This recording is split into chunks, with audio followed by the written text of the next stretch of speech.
श्रृंगी और शांता के वंशज अभी भी हैं। कुछ उनका परिवार क्षत्रिय परिवार बना और कुछ उनका परिवार इस परंपरा से ब्राह्मण वर्ग बना। मैं जालौन जिले का रहने वाला हूं। हमारे यहाँ यमुना और चंबल, इसके इस पार भी और इस पार भी, इन दोनों किनारों पर श्रृंगी और शांता के जो वंशज हैं, सेंगर क्षत्रिय, उनके 5 राज्य हैं। सबसे बड़ा राज्य है जगम्मनपुर, जो पहुज नदी के ठीक किनारे, उस तरफ फिर मध्य प्रदेश शुरू हो जाता है, और एक भरे और चकननगर, ये 2 इटावा जिले में पड़ते हैं यमुना के उस पार, और एक भदेक जो मेरे गांव से कुल 2 किलोमीटर दूर है, और एक हरदोई। ये हरदोई नहीं, एक जालौन जिले में भी एक हरदोई छोटा राज्य था सेंगर ठाकुरों का। तो ये 5 राज्य अभी भी हैं।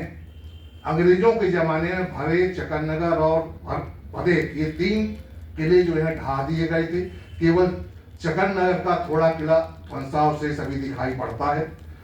जगम्मनपुर का किला, चूंकि वो इतना बीहड़ इलाके में था कि वहां तक अंग्रेज कभी पहुंच नहीं पाए, इसलिए वो अभी पूरा किला ज्यों का त्यों दिखाई पड़ता है। ये मैं इसलिए बता रहा हूं कि जो लोग कहते हैं कि राम काल्पनिक हैं, तो मैं राम की बड़ी बहन के वंशजों का मैं बता रहा हूं, और उनका जो ऋषि वंश है वो ब्राह्मणों में मैरह ब्राह्मण कहलाए, और इन्हीं 5 राज्यों में वो मैरह ब्राह्मण जो हैं आज भी